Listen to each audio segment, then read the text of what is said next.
Selamat malam untuk kita semuanya, para sahabat konsep yang sudah menyaksikan kembali tayangan Cohencer People melalui live Facebook dan juga nanti akan disaksikan di YouTube. Kita akan kembali mempelajari pelajaran sekolah sahabat kita di triwulan yang kedua ini, dan minggu ini kita akan belajar dari pelajaran yang ke-10. Ya, pelajaran yang ke-10 dengan judul Penipuan Terakhir Setan. Akan dibawakan oleh Pendeta Dwi Cahyono. Demikian kita akan mulai diskusi kita, dan sebelumnya nanti akan dipaparkan oleh Pendeta Dwi. Pendeta Jeremy. Pendeta Jeremy. Iya. Dan Pendeta Dwi akan pimpin dalam doa buka. Baik, mari kita berdoa. Bapa di surga, pada sore hari ini kami sangat berterima kasih dan mengucap syukur kepada Tuhan atas berkat dan kasih karunia Tuhan bagi kami, anak-anak Tuhan, sehingga kami boleh menikmati sepanjang hari ini dengan pertolongan daripada Tuhan. Pada saat ini kami memohon supaya Tuhan memberkati pelajaran pada malam hari ini, sehingga firman Tuhan yang akan kami dengarkan boleh tertanam dalam batin kami dan boleh mengubah cara berpikir kami. Berkati Pendeta Muda Jeremy Utajulu yang akan menyampaikan kesimpulan. Biarlah hamba Tuhan ini boleh memberkati kami pada malam hari ini untuk dapat menikmati firman Tuhan. Berfirmanlah kepada hamba Tuhan ini, biarlah Tuhan boleh mencurahkan kasih-Mu kepada Pendeta Jeremy, dan kami semua akan menikmati berkat-berkat itu. Terima kasih Bapak. Di dalam nama Tuhan Yesus kami telah berdoa dan mengucap syukur. Amin. Amin. Terima kasih Pendeta Dwi. Untuk pemaparan materi sekitar 15 menit, kami persilahkan Pendeta Jeremy untuk menyampaikannya. Baik, terima kasih.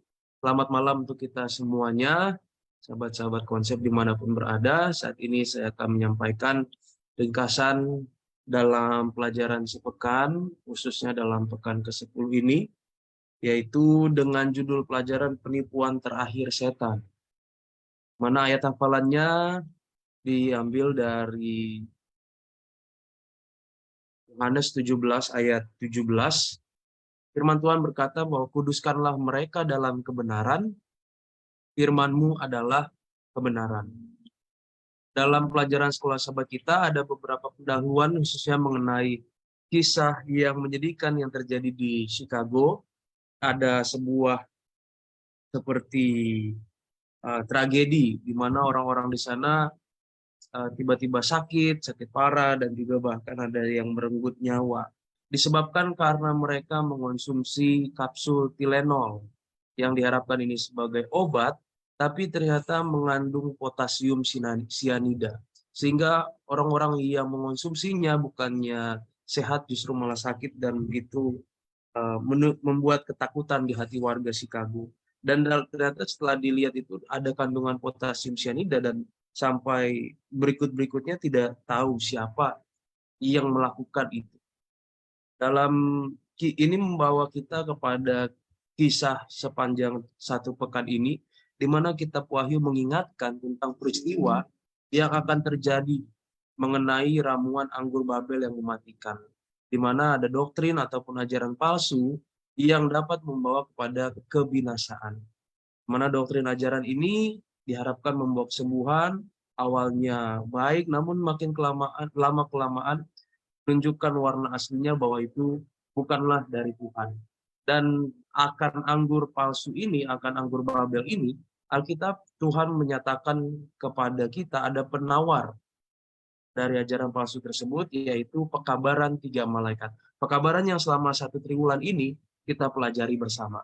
Dan kita masuk sepekan ini dalam tema khusus yang lebih spesifik. Kalau pekan lalu kita membahas tentang Babel itu sendiri, kota yang disebut dengan kekacauan. Sekarang kita akan melihat 2 hal ataupun penipuan terakhir yang setan pakai di akhir zaman.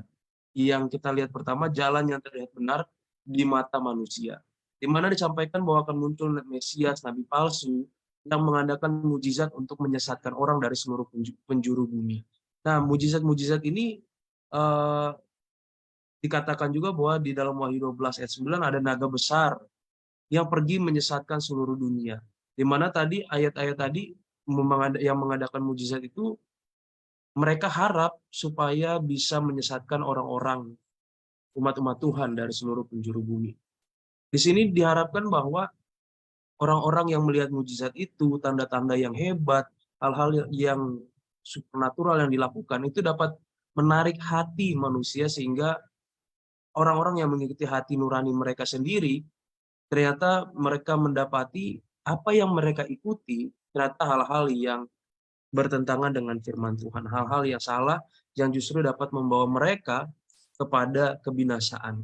Dan dalam hal ini, dalam kehidupan kita sehari-hari, gantinya kita mengikuti hati nurani sendiri yang seringkali dan bisa jatuh dalam pencobaan, kita sebaliknya justru kita diajak untuk membenamkan diri dalam firman Tuhan. Apa yang firman Tuhan sampaikan, kita secara sukarela berserah dan mengikuti apa yang disarankan, diperintahkan oleh firman Tuhan. Tentu dengan berserah kepada kuasa Roh Kudus, kita akan dimampukan dalam mengikuti firman Tuhan, gantinya membiarkan kita memanjakan hati nurani kita sendiri. Berikutnya, kebohongan lama tentang keabadian. Tadi kita dapati bahwa hati-hati dengan hati nurani yang bisa saja itu menguras emosi, sehingga mendorong kita untuk memilih kepada hal-hal yang salah. Namun kita melandaskannya dengan firman Tuhan. Sekarang ada kebohongan lama tentang keabadian yang karena dibilang kebohongan lama, kita sama-sama tahu bahwa ini juga sudah pernah dilakukan oleh setan, kebohongan-kebohongan yang ia lakukan kepada umat-umat manusia. Dan di dalam pelajaran kita ditampilkan bahwa ada dalam Wahyu 16 ayat 13 dan 14, dari mulut naga, dari mulut binatang, mulut nabi palsu, ada 3 roh najis yang menyerupai kata. Ketiga roh tersebut ialah spiritisme, protestanisme murtad, dan sistem Romawi kepausan. Ini adalah badan ataupun gabungan dari sistem-sistem yang melambangkan kemurtatan, di mana mereka lah yang akan menjalankan sebagai alat daripada setan untuk menjalankan penipuan-penipuannya. Di mana salah satu pilar penipuan Babel yang disampaikan di sini adalah pemahaman yang salah tentang kematian yang berpusat pada keabadian jiwa. Di mana di sini mempersiapkan jalan bagi pengaruh menipu dari spiritisme. Jadi dimulai dari titik keabadian jiwa, di mana dulu pernah dilakukan kepada Hawa. Kamu bisa seperti Allah, kamu bisa hidup abadi, sekali-kali tidak akan mati. Di mana ujung-ujungnya akan membawa orang itu kepada ajaran spiritisme. Penipuan perwujudan orang-orang yang beristirahat, di mana di pelajaran kita sampaikan boleh saja nanti akan ada penampakan perwujudan orang-orang yang sudah beristirahat muncul tampil di hadapan kita, di mana sebenarnya itu adalah malaikat-malaikat jahat, dan mereka menyatakan hal-hal yang menguras emosi kita, menyentuh hati kita, karena yang kita hadapi, yang kita lihat adalah orang-orang yang kita kasihi. Di sini kita melihat bagaimana kita bisa mengatasi hal itu. Tentu kembali seperti ayat inti yang kita sudah baca, bahwa kita ketahui tentang keadaan orang mati, seperti apa yang Alkitab ajarkan. Kita sama-sama tahu bahwa orang yang sudah mati beristirahat sampai nanti dibangkitkan pada saat kedatangan Yesus yang kedua kali. Sehingga dengan berdasarkan firman Tuhan ini, kita sudah bisa tahu bahwa ini adalah penipuan yang setan jalankan kepada kita. Berikutnya ada Babel, pusat penyembahan matahari. Kalau tadi adalah cara penipuan yang pertama melalui keabadian, bahwa kita sekali-kali tidak akan mati. Ini adalah masuk ke dalam penipuan yang kedua. James G. Fraser mengatakan di Babilonia kuno, matahari disembah sejak zaman kuno. Katakan bahwa di Perjanjian Lama pun di ayat-ayat ini ada catatan penyembahan kepada matahari. Ada yang membelakangi bait suci, dan menghadap ke matahari dan menyembahnya. Di mana penyembahan kepada matahari itu pun sudah ada catatan-catatannya, jejak-jejaknya dari zaman Perjanjian Lama, zaman Babilonia kuno juga sudah. Dan menariknya adalah di zaman kekristenan ada Kaisar Konstantin yang sangat erat, sangat kental kepercayaannya kepada penyembahan matahari, yang sangat berpengaruh kepada iman Kristen ketika dia bertobat masuk dalam kekristenan di masa-masa kehidupannya, di mana kebiasaan-kebiasaan penyembahan dewa matahari itu ia bawa masuk kepada kekristenan dengan patung-patung, dengan penggambaran-penggambaran Tuhan lainnya, dan perayaan-perayaan terhadap berhala-berhala yang dimasukkan, dicocok-cocokkan kepada iman Kristen. Salah satunya adalah dengan melalui undang-undang hari Minggu. Mereka coba tanamkan penyembahan terhadap dewa matahari melalui undang-undang hari Minggu oleh Konstantin pada tahun 321. Jadi ini adalah gambaran sejarah bagaimana penyembahan yang salah telah terjadi. Penyembahan yang salah melalui dewa matahari dan masuk kepada satu hari spesifik menurut catatan sejarah yang dilakukan oleh Konstantin, yaitu dengan undang-undang hari Minggu. Di mana di sini katakan pada hari terhormat matahari, biarkan para hakim dan orang-orang yang tinggal di kota-kota beristirahat, dan biarkan semua bengkel ditutup. Hal ini menjadi satu budaya hidup yang baru bagi penduduk Romawi, karena mereka kekristenan dan juga sebelum kekristenan orang-orang Yahudi, mereka secara keagamaan pada umumnya memelihara hari Sabat, hari ke-7, hari Sabtu, dan berikutnya ada kebiasaan baru yang dipaksa, yang dimulai melalui dengan kuasa pemerintahan, dicampur dengan kuasa keagamaan yang dijalankan oleh Konstantin pada saat itu. Dia mempunyai kuasa itu. Dan hingga di masa mendatang, sehingga kebiasaan yang baru ini yang dilakukan oleh orang banyak, ternyata dianggap sebagai kebenaran. Padahal itu adalah sebuah kesalahan. Jadi ini menjadi salah satu ciri juga bahwa kebenaran itu boleh saja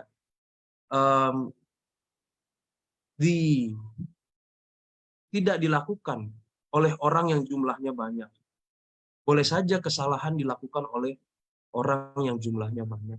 Jadi bukan masalah jumlah sedikit atau banyak, tapi kita melihat berdasarkan firman Tuhan yang akan menjadi sumber pengudusan untuk kita semuanya. Panggilan untuk kesetiaan. Dalam pelajaran kita, Babel besar dalam kitab Wahyu menandakan arti khusus agama-agama murtad yang bersatu pada akhir zaman. Babel besar adalah nama yang digunakan inspirasi untuk merujuk pada 3 kesatuan agama besar. Itu kepausan, Protestanisme yang murtad, dan Spiritisme.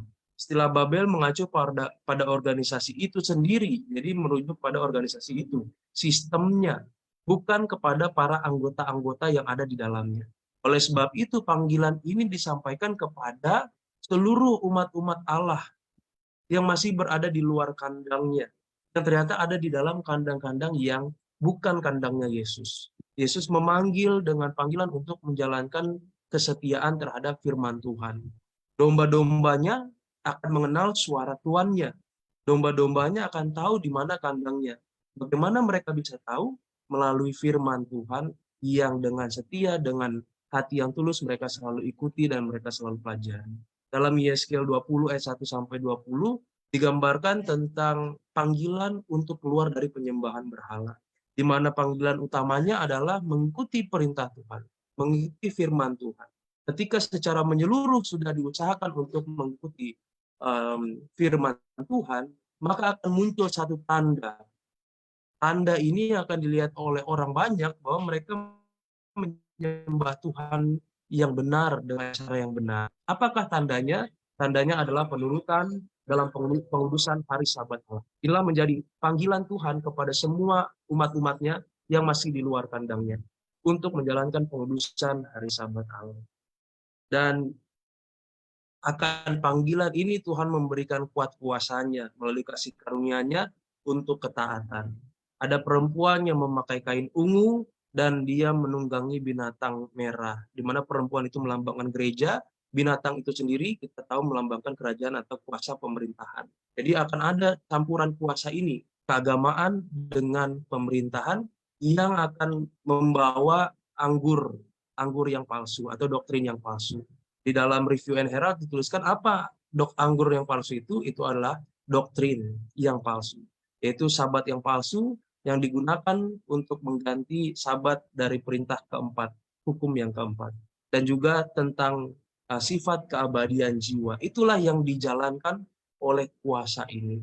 Dan seruan Tuhan adalah untuk umat-umat Tuhan yang berada dalam Babel yang besar itu untuk keluar, mengikuti panggilan dari firman Tuhan, dan keluar dengan iman bahwa yang mereka ikuti sekalipun bukan pilihan yang populer, tapi itu adalah panggilan dari firman Tuhan, itulah yang akan mereka pilih. Dengan iman mereka akan mengikuti. Dalam pelajaran kita sebagai kesimpulan, ada dua penipuan terakhir, yaitu adalah doktrin palsu anggur Babel. Tentang yang pertama, sabat yang palsu yang menggantikan hukum keempat, dan juga keabadian jiwa ataupun yang menuju kepada spiritis. Ada 3 roh najis ataupun Babel besar yang menjalankan di penipuan terakhir setan sebagai agennya setan, yaitu sistem kepausan, Protestanisme yang murtad, dan juga spiritisme.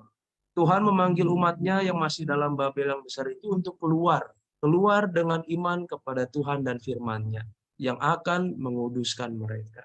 Dan juga penyerahan dan penurutan terhadap firman Tuhan secara keseluruhan akan terlihat dengan tanda pengudusan pada hari Sabat. Demikianlah yang kami boleh sampaikan. Kami kembalikan kepada pemimpin acara. Terima kasih untuk pemaparan yang sudah disampaikan oleh Pendeta Jeremy Huta-Julu, bagaimana pelajaran 10 ini tentang penipuan terakhir setan ya, yang dilakukan terhadap dunia ini. Tadi di dalam pelajaran kita melihat bagaimana peran daripada penipuan ya, yaitu setan yang menggunakan, kalau dalam pelajaran kita ini dikatakan Babel ya, Babel besar ya, artinya ada kekuasaan yang digunakan sehingga itu menjadi suatu kumpulan orang yang banyak ya.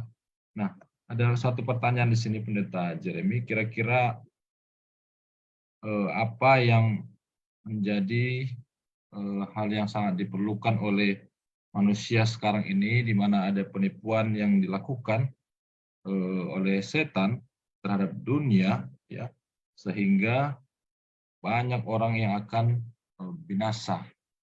Ya. Nah, apa peran daripada umat-umat Tuhan yang sudah mengetahui bahwa penipuan ini akan terjadi di akhir zaman, ya, supaya mencegah daripada penipuan itu berhasil, sangat berhasil ya, maksudnya berhasil total 100% ya, sehingga tetap ada orang-orang atau umat Tuhan juga yang terpelihara ketika Tuhan datang. Ya, silakan Pendeta Jeremy. Baik, terima kasih Pak Pendeta. Di awal dari pelajaran sekolah sahabat kita sudah dituliskan bahwa penipuan dari setan ini ada penangkalnya, yaitu pekabaran 3 malaikat. Jadi menjawab pertanyaan tadi yang tadi disampaikan Pak Pendeta Jimmy Barat sampaikan, apa peran kita sebagai umat-umat Tuhan? Peran kita adalah untuk menyampaikan dan menghidupkan pekabaran 3 malaikat ini, khususnya karena kita hidup di akhir zaman. Ini adalah pekabaran khusus yang memang milik orang-orang yang hidup, ditujukan bagi orang-orang yang hidup menjelang kedatangan Yesus Kristus kedua kali. Kita sudah lihat tadi ada serangan-serangan yang dilakukan oleh setan. Dan semua penangkalnya itu ada di pekabaran 3 malaikat. Kita melihat bagaimana Tuhan sebagai Sang Pencipta yang harus disembah di dalam pekabaran 3 malaikat. Kita melihat bagaimana Injil yang kekal itu ada di dalamnya, dasar keselamatan kita. Dan kita melihat, kalau Tuhan yang kita sembah, kenapa kita sembah? Karena Dia adalah pencipta kita. Dia menciptakan kita bukan karena manusia ini tiba-tiba ada ataupun secara ketidaksengajaan. akan celaka dan tidak ada yang bertanggung jawab atas adanya kehidupan manusia ini. Dan itu juga menyatakan tentang penghakiman yang menentukan, yang memeriksa bagi orang-orang benar akan kehidupannya selama di bumi ini. Jadi kehidupan kita itulah yang kita sampaikan, dan juga khususnya dalam pengudusan hari Sabat, yang secara langsung kita sampaikan melalui usaha-usaha pengabaran Injil, dan secara tidak langsung kita sampaikan dalam kehidupan kita sehari-hari. Mana dengan kuasa Roh Kudus kita memohon kepada Tuhan supaya pekabaran itu bukan hanya sampai di dalam tahap ataupun tahap intelektual pemikiran kita saja, pemahaman atau pengetahuan teologi tentang Tuhan saja, tapi benar-benar meresap ke dalam kehidupan kita sebagai umat-umat manusia. Sehingga itu jadi budaya kehidupan yang memang sudah jadi kebiasaan kita, dan itu akan menjadi berkat bagi orang-orang yang saat ini perlu mendengar pekabaran ini. Yang mungkin yang saya boleh sampaikan. Baik, terima kasih Pendeta. Jadi artinya mengabarkan ya, yang kita yang sudah mengetahui apa yang benar, dan ketika penipuan ini juga terjadi di dunia, kita bisa setidaknya menjadi penawar ya, kita bisa menjadi orang-orang yang memberitakan bahwa itu adalah satu penipuan yang dilakukan oleh setan pada dunia ini. Baik, terima kasih. Kita akan lanjut kepada pertanyaan berikut. Di kolom Facebook ada pertanyaan dari Letus Tarung. Ya, nanti Pendeta Dwi boleh menanggapi. Demikian pertanyaannya. Di zaman sekarang mulai banyak orang-orang di luar Advent, ya, sudah beribadah di hari Sabat, namun masih di luar organisasi. Apakah termasuk juga Babel? Maksudnya ini dia membawa agama lain ya, yang sepertinya juga beribadah pada hari Sabat. Ya, nah apakah seperti ini juga adalah Babel atau bagaimana dikatakan? Silakan Pendeta Dwi. Ya, selamat malam buat kita semuanya, para hamba Tuhan dan juga Bapak Letus Tarung. Ya, ini pertanyaan yang menarik begini. Ya, karena kita lihat di sini bahwa menurut tulisan daripada Ellen White dan juga the SDA Bible Commentary ya, jilid yang ke-7, halaman 851, dikatakan bahwa Babel besar adalah kitab Wahyu. Dalam kitab Wahyu menandakan dalam arti khusus agama-agama murtad yang bersatu pada akhir zaman. Begitu. Jadi kita tahu sendiri bahwa kita gereja Advent menerima kebenaran Sabat, bahwa ada lebih dulu yang sudah menerima itu. Dan sekarang ini juga ada banyak sekali denominasi lain juga yang beribadah pada hari Sabat. Nah, apakah mereka Babel? Nah, sebaiknya kita tidak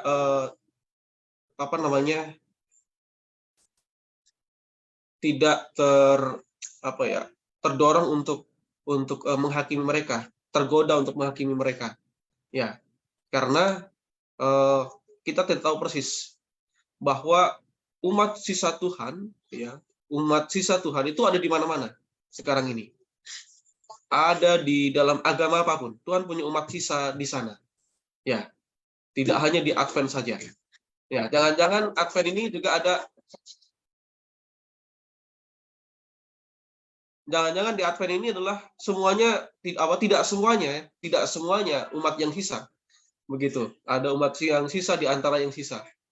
Begitu. Jadi ketika kita melihat gereja Babel dengan gereja yang bukan Babel, itu diidentifikasi adalah gereja yang benar, yaitu yang dilambangkan dengan perempuan yang kudus itu, dia memiliki 3 ciri, yaitu menuruti hukum Allah, memiliki kesaksian Yesus, dan itulah roh nubuat. Kemudian dia juga memiliki pekabaran 3 malaikat. Nah, sekarang ini satu-satunya denominasi yang memenuhi syarat itu hanyalah gereja Advent. Ya, tidak ada yang lain. Tetapi kita harus ingat bahwa di setiap denominasi, di setiap agama, apapun itu, Tuhan memiliki umat yang sisa di sana. Yang pada akhirnya nanti mereka akan dipanggil untuk menjadi anggota gereja Advent, mengisi, yaitu setelah masa penantian, di mana ada banyak sekali sejumlah besar orang yang meninggalkan gereja ini, dan gereja ini tampak seperti rubuh, mereka akan dipanggil untuk datang ke dalam organisasi ini, ke dalam gereja ini. Nah, saya pikir itu. Jadi kita jangan sampai cepat sekali untuk menghakimi, membedakan Babel tidak Babel, tapi yang pasti adalah kita harus mengidentifikasi mana ini gereja yang benar. Begitu. Terima kasih. Baik, terima kasih. Ya, jadi kalau kita melihat pelajaran tentang sahabat gereja yang benar ini, ya ada di pelajaran sebelumnya, ya pelajaran ke-9 kemarin kita sudah belajar, di mana ada ciri-ciri daripada umat Tuhan, ya.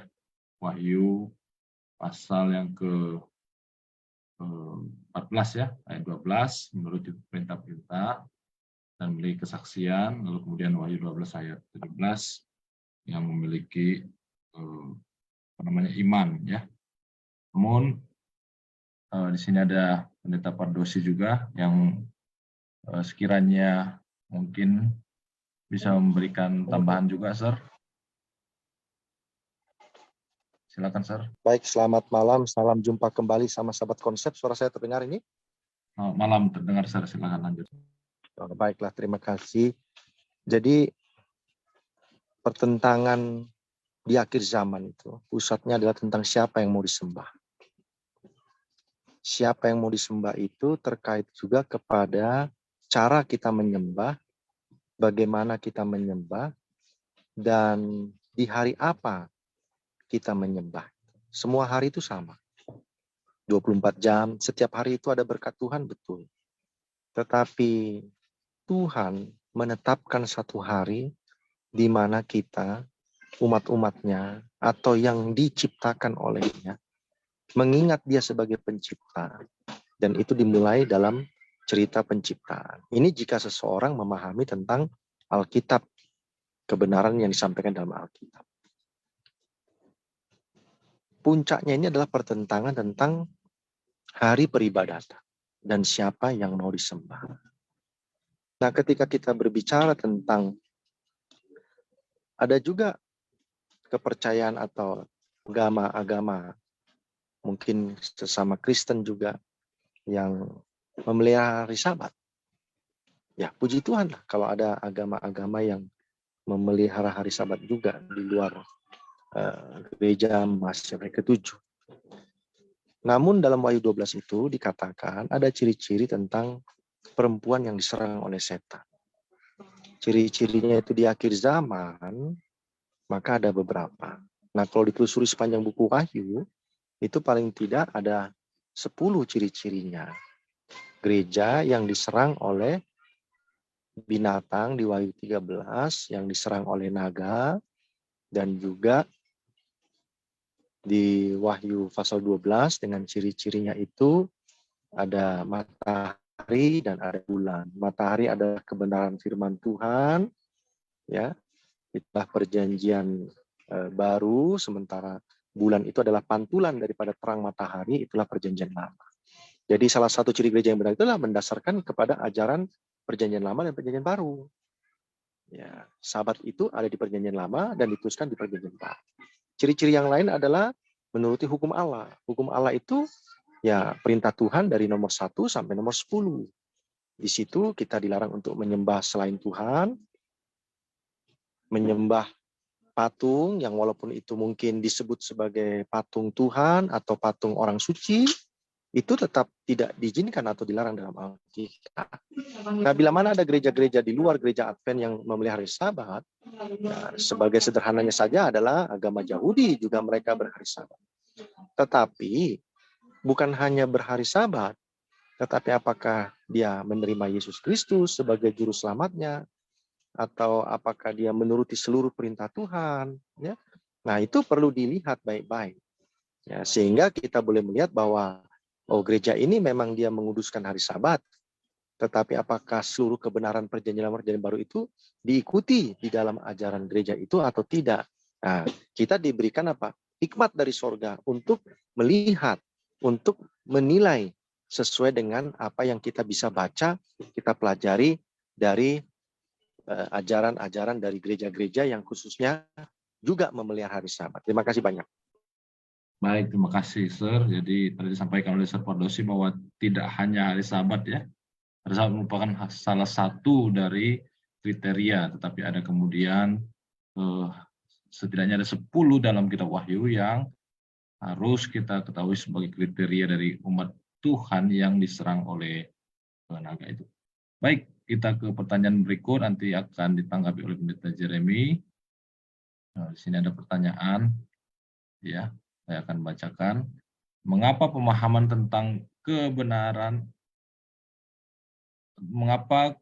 tentang kematian ya atau spiritisme dan hari Sabat itu sangat penting?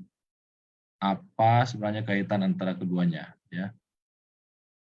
Oke, silakan Pendeta Jeremy, boleh menanggapi pertanyaan ini. Baik, terima kasih. Dalam hal ini, kebenaran tentang kematian ataupun spiritisme, ini kan dimulai pada saat pertama kali setan menipu Hawa, menggoda Hawa, di mana dia menyatakan bahwa dia bisa jadi sama seperti Allah.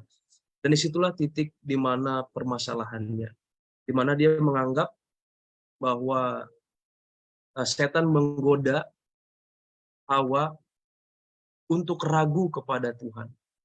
Bahwa seakan-akan ada sesuatu yang ditutupi dari manusia, seakan-akan manusia sebenarnya ada potensi yang besar yang bisa sama seperti Allah. Dan tentang hari Sabat itu sendiri, hari Sabat berbicara tentang Tuhan yang mengadakan hubungan dengan manusia di satu waktu tertentu, di mana hubungan itu adalah hubungan kasih, di mana bentuknya adalah penyembahan. Dan dalam kedua, kalau ditanya sebenarnya kaitan antara kedua hal ini, keduanya sama-sama mau berbicara berfokus pada Tuhan. Kalau kematian ataupun spiritisme, keabadian jiwa mau menyerang Tuhan, maka hari Sabat kaitannya adalah mau menyatakan kepada kita Tuhan yang kita sembah. Jadi memang yang satu ini adalah tentang hal yang negatif, penyerangan terhadap Tuhan, manusia yang tadinya percaya kepada Tuhan, diharapkan digoda jadi ragu sama Tuhan. Tuhan sudah jelas-jelas katakan akan tentang keadaan orang mati, tentang naturalnya ataupun hakikat-hakikat manusia, tapi dengan pemikiran-pemikiran yang liar ataupun pemikiran-pemikiran yang baru, seakan-akan menemukan satu hal yang baru, padahal hal itu salah, tidak bertentangan dengan firman Tuhan, dan itu membawa keraguan kepada Tuhan. Nah, hari Sabat menyatakan kepada kita tentang siapa kita manusia, siapa pencipta kita, bagaimana keadaan kita, apa yang harus kita lakukan kepada Tuhan kita, bagaimana kita menyembahnya. Itulah hari Sabat ini berperan penting untuk kehidupan kita manusia. Jadi keduanya, walaupun yang satu negatif, yang satu positif, hari Sabat yang positif, yang negatif tadi adalah tentang kematian atau spiritisme, semuanya ada kaitannya tentang Tuhan. Dan diharapkan dari keduanya ini kita bisa semakin beriman kepada Tuhan. Ya, mungkin yang saya boleh sampaikan. Baik, terima kasih. Mungkin saya tambahkan juga ya, jadi kebenaran kematian ya sesuai dengan pengkhotbah ya, pasal 9, ada di situ pengkhotbah pasal 9 ya, ayat 5, ayat 7. Ya, lalu kemudian itu adalah kebenaran tentang kematian. Tapi kemudian menjadi ketidakbenaran kalau dia dilakukan pemahaman atau kesimpulan, dibuat kesimpulan bahwa itu bukanlah suatu kematian ya, tetapi merupakan keabadian jiwa. Nah, itu menjadi ketidakbenaran. Nah, sahabat juga begitu. Sahabat adalah kebenaran Alkitab, ya, tetapi menjadi ketidakbenaran ketika menjadi sahabat palsu, ya, atau dibelokkan menjadi penyembahan daripada hari matahari atau dewa matahari sesuai dengan pelajaran kita pada satu minggu ini. Baik, terima kasih untuk pertanyaannya. Mungkin kita ke pertanyaan berikut. Di sini ada pandangan mengenai roh orang mati, kemudian gentayangan bisa datang sebagai hantu, ya, bertentangan dengan Alkitab. Ada banyak hamba Tuhan takut akan adanya hantu. Apa yang membuat para hamba Tuhan ini seolah-olah pengetahuannya tidak membuat dia memahami fenomena hantu? Oh ya, ini ada sepertinya ada sedikit kepercayaan terhadap hantu ya. Ya, mungkin boleh Pendeta Jeremy, seperti apa ini hantu ini? Apakah fenomena ini sudah menjadi suatu hal yang mempengaruhi manusia, atau bahkan dikatakan tadi hamba-hamba Tuhan, atau ini sebenarnya bisa diantisipasi? Silakan. Baik, terima kasih Pak Pendeta. Dalam hal ini berkaitan dengan bagaimana seseorang itu memiliki pandangan tentang dunia, worldview dia tentang dunia ini, tentang hantu itu apa, tentang setan ataupun malaikat seperti apa. Memang tergantung dari apa yang dia sudah tertanam dalam pikirannya dari kecil. Boleh saja contoh dalam case-case tertentu ketika hidup dalam budaya masing-masing, ada ciri-ciri tertentu yang menyatakan ini ada kehadiran makhluk supernatural yang seram, yang menakutkan, hantu itu, yang memang dari kecil dia sudah tertanam dalam hal itu. Kalau saya secara pribadi, waktu kecil ada nonton film-film hantu mungkin ya, itu tertanam dalam pikiran. Film-film hantu, mungkin hantu Susana gitu ya, dan yang lain-lain itu di zaman saya. Mungkin dalam kehidupan masing-masing orang berbeda-beda. Dan juga kalau tadi saya melalui film, boleh jadi ada yang melihat secara langsung praktik-praktik itu dalam adat kebudayaan masing-masing yang dilihat ini sebenarnya tidak masuk akal. Sebelum mereka memasuki iman Kristiani, mereka tahu ini seperti normal. Tapi setelah masuk iman Kristen, mereka tahu ini adalah perbuatan adalah dari makhluk-makhluk yang jahat, roh-roh jahat. Dan kenapa bisa dalam hal itu? Yaitu balik lagi tergantung bagaimana orang itu mau merubah pandangannya tentang dunia ini, tentang hantu. Contohnya bagaimana? Ketika malam hari, dulu saya adalah orang yang takut kalau jalan malam sendirian. Tapi bagaimana cara saya merubah supaya tidak takut jalan malam sendirian? Saya berpikiran, bayangkan saja tempat di mana saya berjalan tapi lagi siang. Itu cara yang saya coba. Mungkin ada yang lain dengan bernyanyi. Mungkin ada yang lain dengan mengingat ayat-ayat, mengingat lagu-lagu dan yang lain-lain. Namun ini bagaimana sekarang cara kita untuk mau membawa pandangan pengetahuan bahwa itu semua adalah makhluk jahat, tidak ada yang seram-seram, semua adalah malaikat. Pada awalnya malaikat tidak ada yang bentuknya seram-seram. Bagaimana cara kita untuk bisa membawa pengetahuan itu masuk lebih dalam alam bawah sadar kita, sehingga yang dulunya seram-seram itu terganti. Secara otomatis sekarang yang dulunya kita bisa lihat itu membawa ketakutan, tapi sekarang tidak lagi membawa ketakutan. Mungkin itu yang saya boleh sampaikan. Terima kasih Pendeta Jeremy. Sebelum kita lanjutkan, saya menyapa sahabat-sahabat konsep yang sudah bergabung di Facebook menyaksikan tayangan ini, yaitu Lavita Siburian, Saudara Peter Luji Dima, Saudara Richard Bria ya. Terima kasih sahabat-sahabat konsep yang sudah menyaksikan. Biarlah tetap setia di dalam tayangan ini. Baik, kita ke Pendeta Maro. Boleh menambahkan apa yang tadi disampaikan Pendeta Jeremy? Silakan.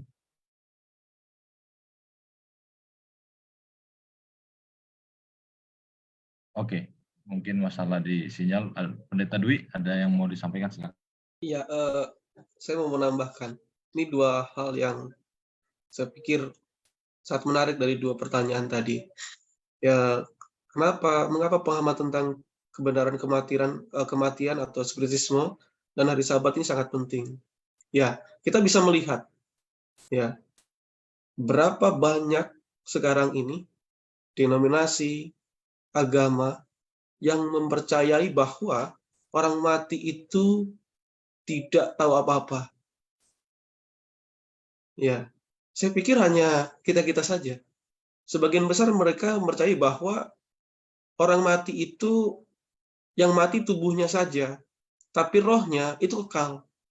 Ya, bahkan ada yang pergi ke surga atau pergi ke neraka. Sedangkan itu adalah bertentangan dengan Alkitab. Dan ajaran itu sejalan dengan apa yang dikatakan oleh setan, bahwa ketika kau memakan ini, sekali-sekali kamu tidak akan mati. Begitu. Jadi itulah kenapa doktrin tentang kebenaran tentang kematian ini yang benar itu sangat penting sekali. Demikian juga tentang hari Sabat. Ya, ada berapa banyak denominasi Kristen pada saat ini yang mempercayai 10 hukum Tuhan itu masih berlaku, tapi dia menolak hukum Tuhan. Dia mengatakan bahwa orang mencuri itu dosa, orang berzina itu dosa, tetapi dia menolak satu hukum Tuhan yang tergabung di dalam 10 hukum moral tadi. Begitu. Mereka tidak konsisten. Ya. Mereka tidak konsisten tentang hukum Tuhan, padahal 10 hukum Tuhan dijelaskan di sana. Nah, oleh sebab itu kita bisa melihat melalui dua ajaran yang salah mengenai kematian dan juga tentang kekudusan selain hari Sabat. Ya, ada banyak sekali umat manusia yang ditipu oleh setan. Ya, ditipu oleh setan dan mereka seolah-olah menyembah Tuhan dengan benar, tetapi ternyata salah. Ya, oleh sebab itu kebenaran ini sangat penting.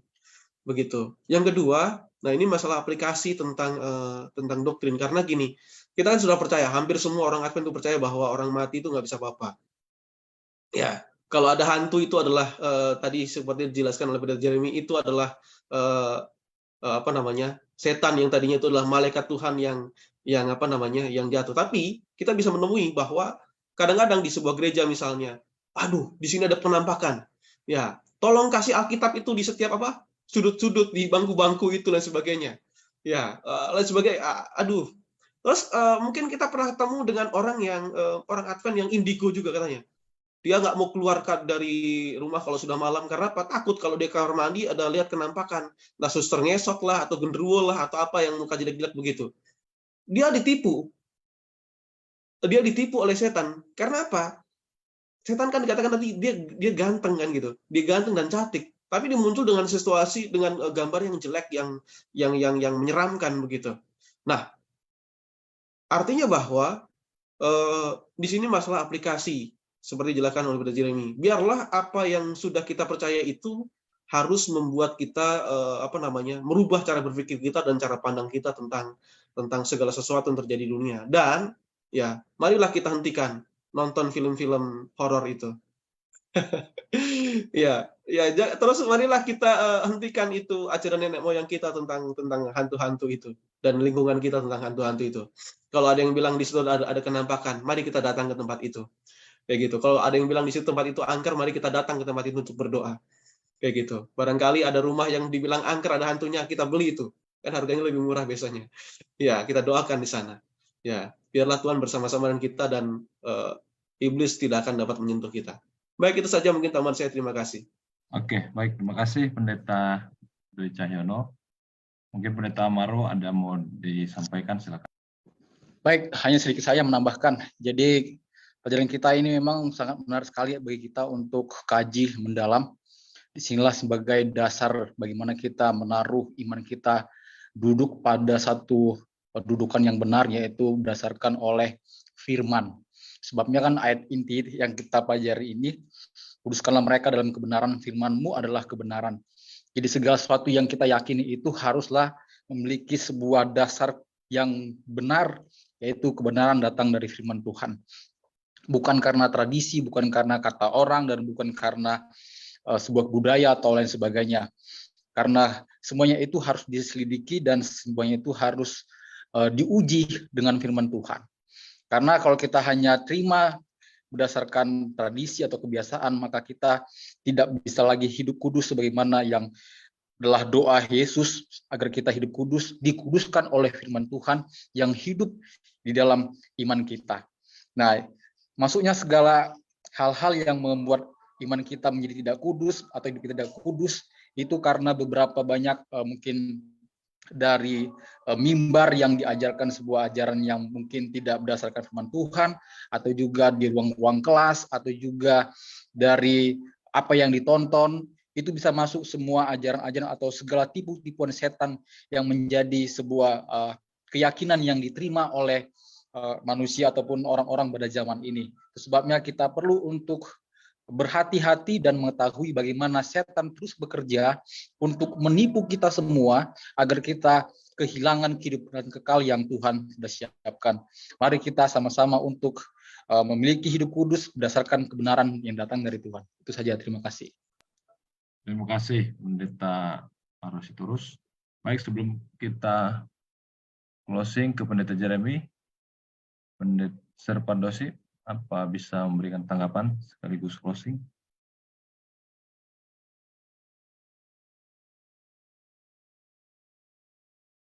Oke, sebelum Sir, mungkin Pendeta Jeremy bisa closing, silakan. Baik, terima kasih. Dalam pelajaran sekolah sahabat kita, menyatakan kepada kita semua untuk melihat dengan jelas bagaimana setan menipu umat manusia, dan dikatakan bahwa diusahakan semuanya ditipu. Bahwa kalau boleh orang-orang yang terpilih pun tertipu.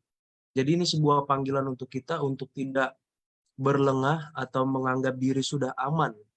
Justru ini adalah sebuah panggilan untuk kita untuk semakin berserah kepada firman Tuhan bahwa penipuan yang setan jalankan sangat halus, dan bahkan kalau boleh kita semua bisa ditipu. Namun firman Tuhan katakan untuk boleh kita menguduskan diri kita, apa yang kita pelajari, apa yang kita pahami, dan apa yang kita lihat dari firman Tuhan ini dengan kebenaran itu. Kuduskanlah mereka dalam kebenaran, firman-Mu adalah kebenaran. Khususnya kita dipanggil dalam misi Tuhan ini untuk menjalankan pekabaran 3 malaikat menjelang kedatangan Yesus yang tidak lama lagi.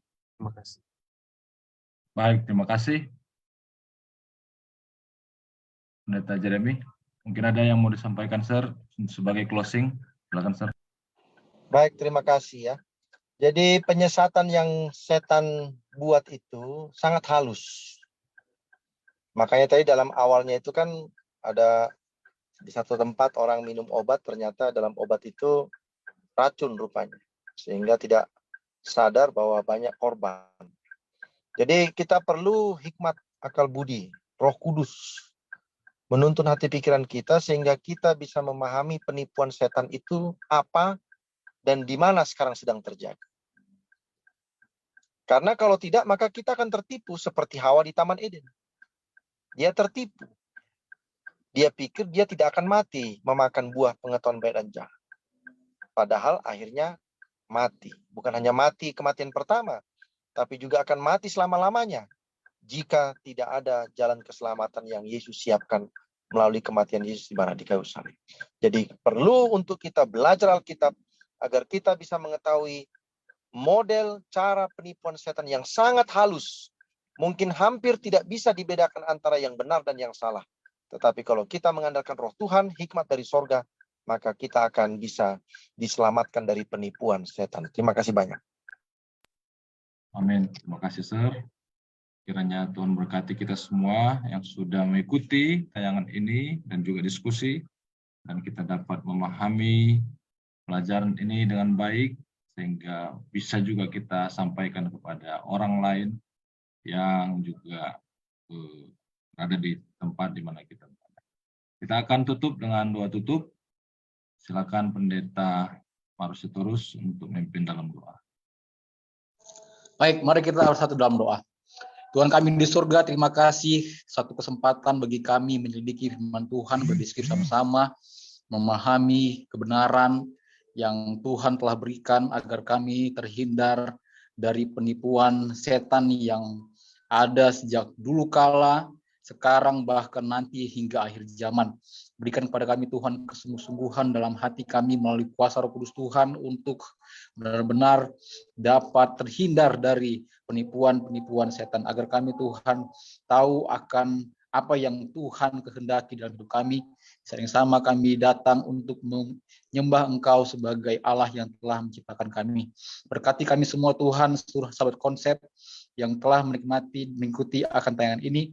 Berkati dalam hikmat surga, dan Tuhan selalu menyertai agar kami terus dapat bersama-sama bertemu kembali dalam menyelidiki akan firman Tuhan. Terima kasih Tuhan, kami serahkan akan hidup kami hanya ke dalam tangan-Mu. Dalam Yesus kami mengucap syukur. Haleluya. Amin. Amin. Terima kasih Pendeta Maro, terima kasih Pendeta Jeremy, terima kasih Serpat Dosi, juga semua sahabat-sahabat pendeta yang ada di Zoom, juga saudara-saudara sekalian, sahabat konsep yang sudah menyaksikan dan yang menonton tayangan ini. Kiranya Tuhan berkati kita semua. Sampai ketemu lagi di lain kesempatan. Selamat malam.